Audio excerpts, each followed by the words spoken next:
It's great football for Liverpool, you've got to say.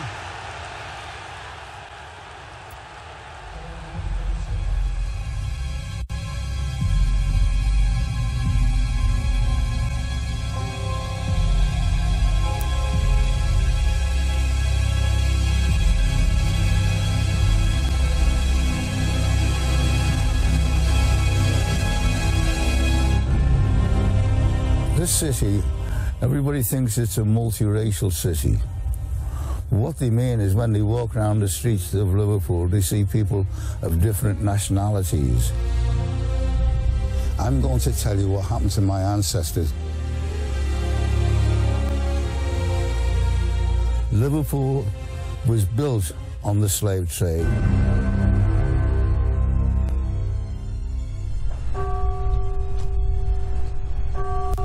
I was born in Liverpool in 1932 in the city centre in a street called Newington. My mother was a black woman and she was born in a little village outside of Newcastle. The name of the village was Shotley Bridge.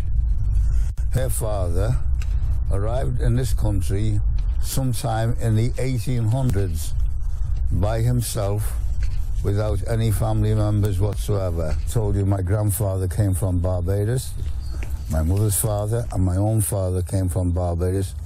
99.9% of all black people born in the Caribbean, the descendants of enslaved people.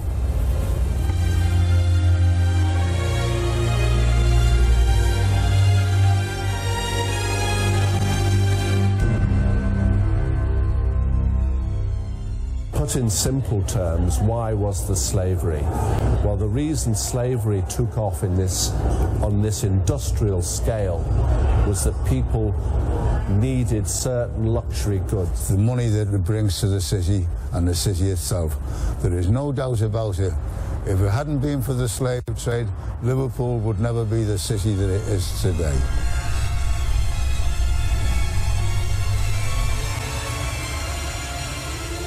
You know, for 200 years, other European powers had been making vast profits. Originally, Liverpool was just a small, tiny fishing village, consisted of farmers and fishermen. What we see, Liverpool, sort of an important point for its history, is 1709, when the council put in for an Act of Parliament to build a proper, what we call a wet dock, which is as we know them now, and it was finished by 1715 and basically became a triumph. And immediately the British government legalised the slave trade. The River Mersey is full of slave ships.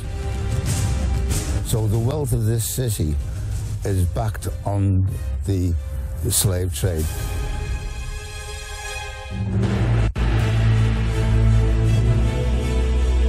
And from then, Liverpool starts building more and more docks. There's more roads being developed, canals being developed, and basically from that point on, it sort of has this meteoric rise that we now know of Liverpool as becoming really the leading port in the Atlantic trade in the 18th century. And that's why it made it an excellent place to have a ship to go to Africa to trade in slaves. And the River Mersey is full of slave ships. And the way in which the River Mersey is situated was ideal for the Liverpool slave traders. There is a possibility that the fishermen who had the knowledge of the sea, the knowledge of boat building, they bring the news of Africa and the slave trade to Liverpool. They combine their knowledge with the wealth of the farmers, and so they get involved in the slave trade. Here we can see Liverpool as it appeared in 1725, just a few years after the dock was constructed, the first commercial wet dock in the world, invented here in Liverpool to meet a particular local need. It is extremely difficult to find dates as regards when Liverpool first gets involved in the slave trade, and the reason for that is when they first get involved, it is a secret business.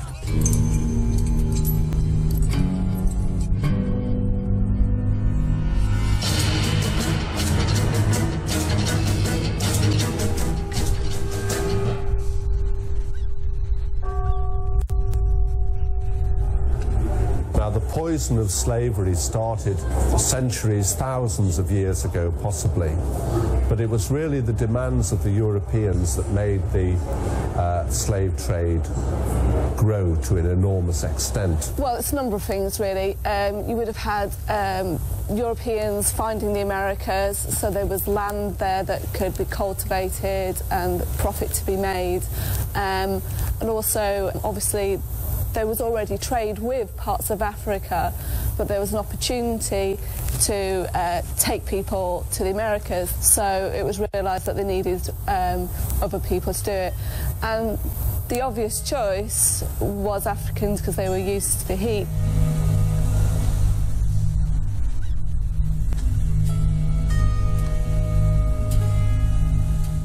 Generally, the triangle starts in Europe, obviously, with the fitting out of ships. Ships would have been fitted out with goods such as beads, manillas, textiles, tobacco. These goods would have been taken to Africa, West Africa in particular, so that's the first part of the route from Europe to West Africa. Once, and it would take about up to 3 months maybe to get enough slaves to load the slave trade vessel.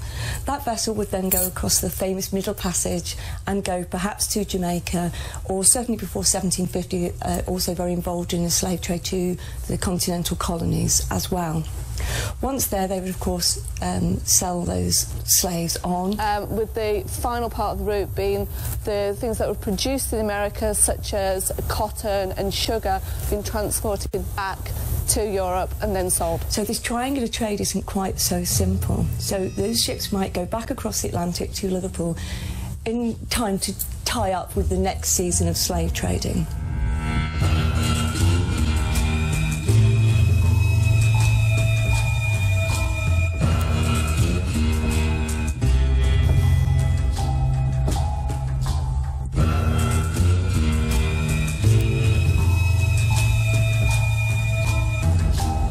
There was a major issue over slavery, was because the Africans did not use money. So part of the slave trade was involved in trading with the Africans, and it was like a bartering system. The way it operated was that the merchants in Liverpool would trade goods with the Africans for what were known as African labourers, and they were slaves.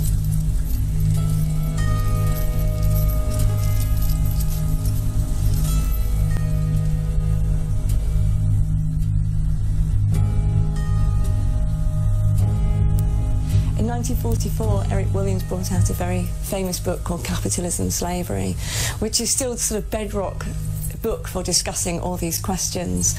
And basically he argued that the slave trade was very important for the profits were invested into things such as the canals, to industrial manufacture, etc., especially cotton. What is certain is that the wider system of slavery was really important for the British imperial project, or the imperial world. And everyone in the town and beyond as well were involved. The butcher, the baker, the candlestick maker, anyone who had a bit of spare cash would actually invest in a slave voyage, and it was big money, and it was extremely profitable. That's why people were very reluctant at first that it should be stopped.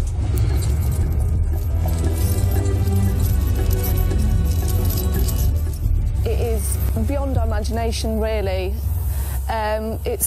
It was a voyage where the Africans, in men in particular, would have been shackled. They would have been forced to lie, shackled side by side. They wouldn't have been able to go to the toilet. They would have stayed in that position. The majority of the voyage, they would have been allowed to come up and like get air and exercise, depending on the weather. But they would spend most of their time being shackled together. and in any sort of rough sea, they would have, all the hatches would have been closed down. It would have been a rife of disease. Obviously, people couldn't go to the toilet, so you were like lying in your own excrement. People were sick. A lot of people were dying. The bodies would have been there for a while until they were thrown overboard.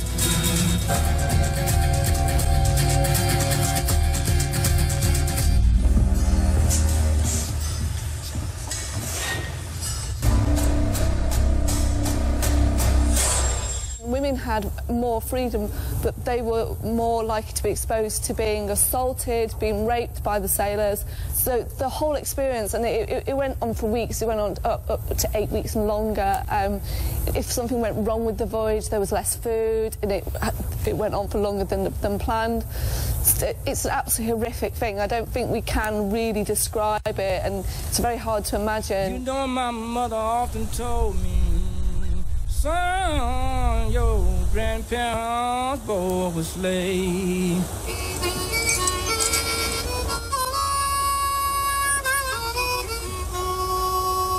People did survive the Middle Passage, obviously, because millions went to the Americas, but a large portion did die in the Middle Passage, and the more prolonged the voyage, the less likely you were to survive. Yeah, the world keeps standing, wondering, the world wondering why the black man sang the blues. There was quite a lot of revolt of people struggling for their freedom and resisting being enslaved and not having their lives taken away from them. Women were very instrumental in that because they had more freedom. They could help men by telling them what was going on, provide them with things to do. So yeah, that was quite regular to have revolt.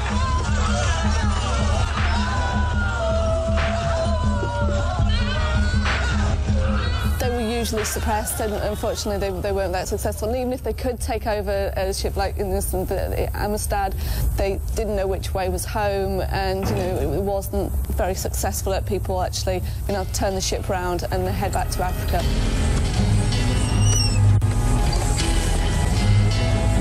Other forms of revolt would have been people threw themselves overboard to escape being enslaved, starved themselves to death, or tried to starve themselves to death. They were force-fed if they refused to eat. So there was lots and lots of different ways, apart from obviously the uprisings where people were resistant to being enslaved.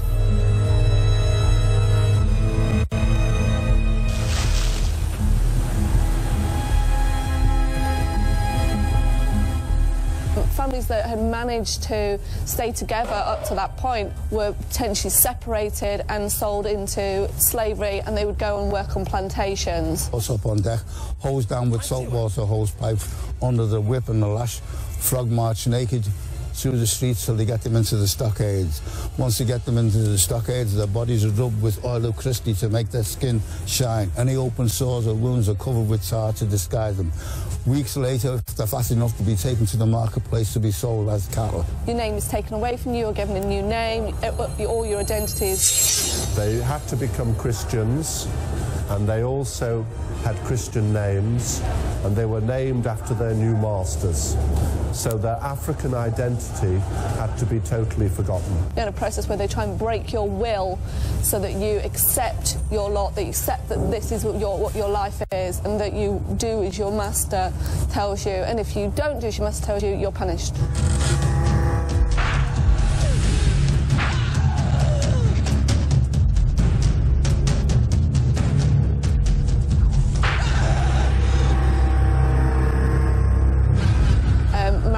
Was allowed, but only by the master's say-so. Children were born, but those children were born into slavery. They didn't belong to their parents. They were allowed to have some form of life, but they worked from sunset to sundown, so that lose very little time in the day to actually have a life.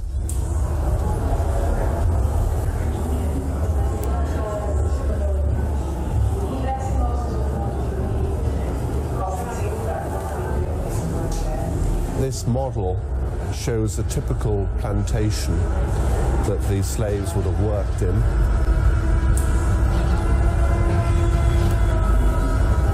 And in the background you can see some of the punishments that were meted out to the slaves who disobeyed their masters. And it has to be said that these are very cruel punishments.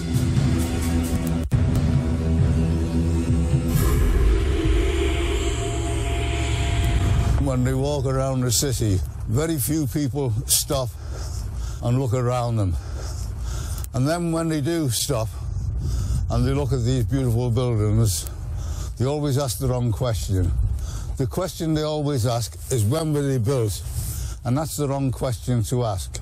The correct question to ask is, where did the money come from to build these buildings? Martin's Bank. It was built in 1927. The bank was originally set up by two brothers. They were slave traders. They made that much money, they started to lend it to their friends so they could get involved in the slave trade. You do not need me to tell you they are slave children standing on the deck of a slave ship, because around their ankles and their wrists they wear shackles. They are naked, different hairstyles, which tells you they come from different parts of Africa. When this was built in 1927, no feeling of shame. This is the arrogance of power. This is saying who they are, and that also the black people, non-white people, amount to nothing. Within the European context, I think, well, obviously all the European powers were involved in slavery to some extent. All were involved in slave economies in the Atlantic world. Underneath here we have an underground car park, but originally it was a bonded warehouse. This was where the British government and royalty got their share from the slave trade. All the goods which came from the plantations were impounded and not released until customs duty had been paid. Liverpool, for its size, had more MPs in the House of Parliament than any other city. Most of the MPs were slave owners, slave traders. That's how they became MPs. I used to work on a street through there, Old Hall Street, and this was the business area. And over lunchtime now, you will see this square full of people walking backwards, forwards. But at that time, there was people all over it all day long.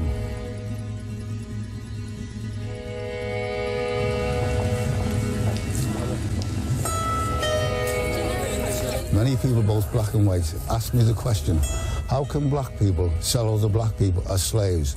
And the answer, unfortunately, is they're easy. They're no different to white people. Let's have a look at Great Britain for a moment, made up of England, Ireland, Scotland and Wales. At one time, there were 4 different countries which spoke different languages, different religions, different traditions. The only thing they had in common was being white, but that didn't stop them going to war and killing each other. When we look at Africa, we forget that Africa is a vast continent made up of all different countries where they speak different languages, different religions, different traditions, different cultures, and the only thing they have in common is being black, and that doesn't stop them going to war and killing each other. There has been some argument, of course, that we helped to promulgate by having producing a strong demand for slaves, and this was the Europeans were able to feed into this quite easily, drawing slaves indeed from quite a wide way inside the African hinterland. It was supported by the church, it was supported by the royal families. Africans were seen as other, they weren't the same as Europeans, different culture, different way of life, so we don't feel as bad if we enslave them or we hurt them because they're not us. We see them being redrawn as beasts, as lesser form of humans, etc. So this is all happening obviously at the same time as, you know, the Enlightenment. There's very strong connotations with the word white, pure, good, black, evil, devil, etc. So something in the mind seeing black as very different.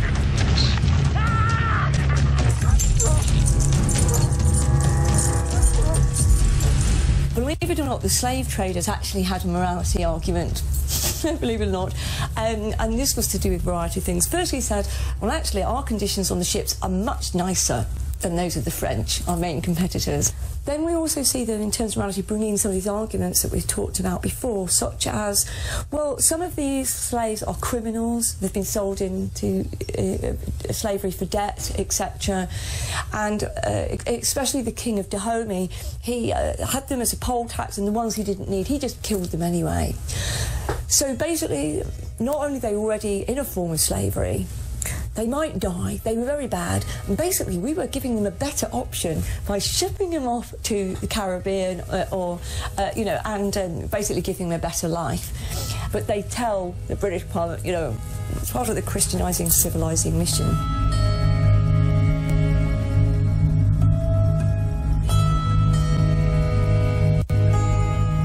You are not white, you are black, therefore you have no rights whatsoever. I can do with you whatever I like. This is the arrogance of power. This is the way in which the British and the Liverpool slave traders, this is their arrogance of power. They are saying non-white people are nothing.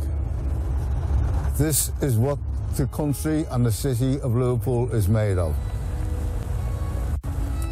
This building here belonged to the White Star Shipping Company, because that was the officers of the White Star Shipping Company that owned the Titanic.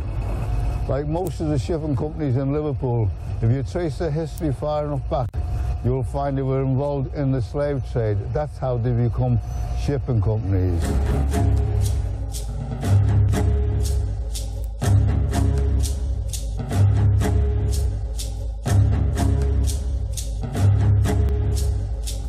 Because Liverpool is so involved at the height of that trade, it obviously carries a lot of the slaves, and it carries possibly about 1.1 million of all the slaves that go across the Atlantic in the Atlantic slave trade.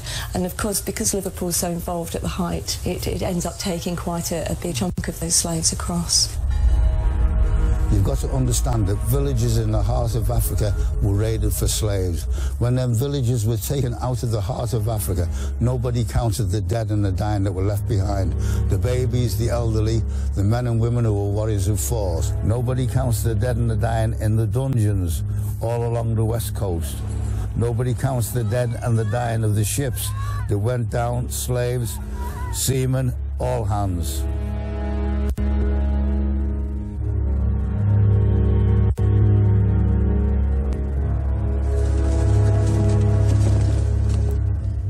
So it was millions of Africans were taken across the Atlantic, and many of them in Liverpool ships. They said Africans are the children of the devil. They are the sons and daughters of Ham. According to the Bible, Ham, the son of Noah, had seen his father's nakedness. Therefore, God was supposed to have cursed him and all his offspring, and that's supposed to be the reason why we are black.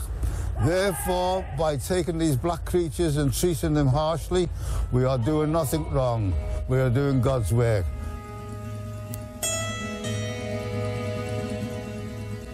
They use those ideas to justify slavery rather than, you know, sort of go against it right up until the very end of the period. And I think it's quite interesting to think along those lines as well. You know, you're talking about rights of man, Tom Paine.